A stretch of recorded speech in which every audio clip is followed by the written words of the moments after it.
Now, let us understand what is the difference between the long-term memory and the short-term memory. Now, before moving on to this, one should understand what memory is. Let's look at a few definitions which we have. Memory is a process of maintaining data over time, or you can say a memory is a process by which we recall our past experiences to use it in the current situation. Now, both of these definitions mean the same. They mean memory is a kind of process in which we store data in our brain and we recall it when we require it. Now, once we have done with this, we should now understand what is the process of storing the data in the memory. Let's look at this diagram. We have an environment here. From the environment, we receive certain senses. We receive voice, audible voices, or you can say visual senses or touch. These senses are received by the sensory memory. Once they are received by the sensory memory, they pass on to the short-term memory. Now, the short-term memory stores the data for a certain amount of time, a very short amount of time, and then it passes on to the long-term memory. Once the data is stored in the long-term memory, it stays for a longer time. Now, the process of converting from short-term memory to long-term memory is quite easy. If this data is rehearsed in the short-term memory, suppose there's a simple number, 1, 2, 4.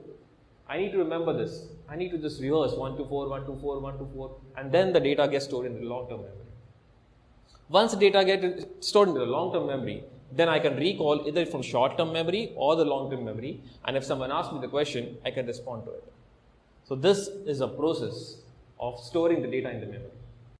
Now, after understanding this, we'll now look at the differences in the short-term memory and the long-term memory. Basically, the memory storage depends on three different processes. One is encoding, second is storage, and the third is retrieval. Now, we'll look at short-term memory and the long-term memory based on these three processes. Now, if we look at the short-term memory, the encoding is acoustic encoding. Means the data which we receive has to be kept in the memory without understanding the meaning. We just need a rhythmic understanding of what the data is.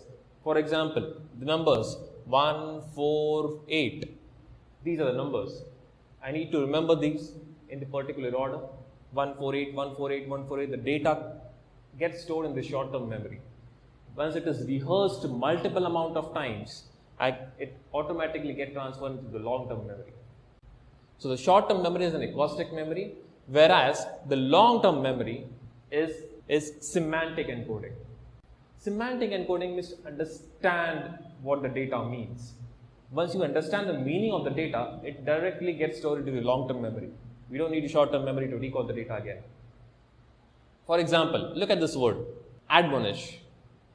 Now, if I tell you to remember this word, admonish, you'll remember it for some time, some amount of time. If I ask you after 1 hour or after 1 day, you'll not remember what the word means or what the word was, right?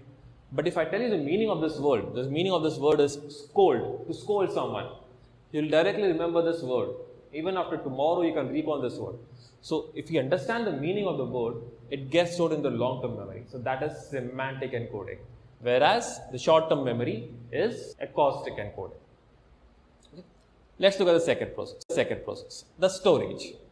Now, first look at the long-term memory. The long-term memory has infinite storage. We actually don't know how much the data can be stored in the long-term memory. It's almost infinite. A lot of amount of data can be stored in memory. If you look at the short-term memory, the data which can be stored is just 7 bits. Now, what does this bits mean? Now, Miller was a psychologist. He found out a number 7, which is called as Miller's magic number. That amount of data can be stored in the short-term memory. For example, if I look at this as numbers, these are some numbers.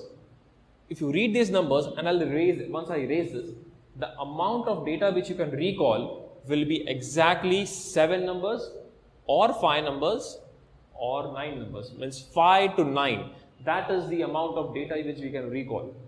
Not more than that, not less than that. So that is the amount of data which can be stored into the short-term memory. But there's much more complex. We'll look at Miller's magic number in some other video. Well, this is the amount of data which can be stored in the short-term memory, where the long-term memory and infinite data can be stored. Okay. The last thing is the retrieval. Now, how to retrieve the data? How data is retrieved from both these memories?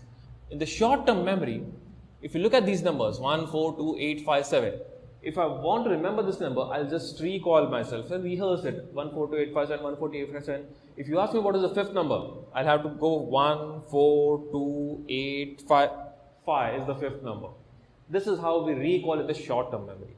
Whereas the long-term memory, if I completely by heart this number in the long-term memory for a long time, you can directly go to the fifth number is 5. So that is the difference between retrieval of data.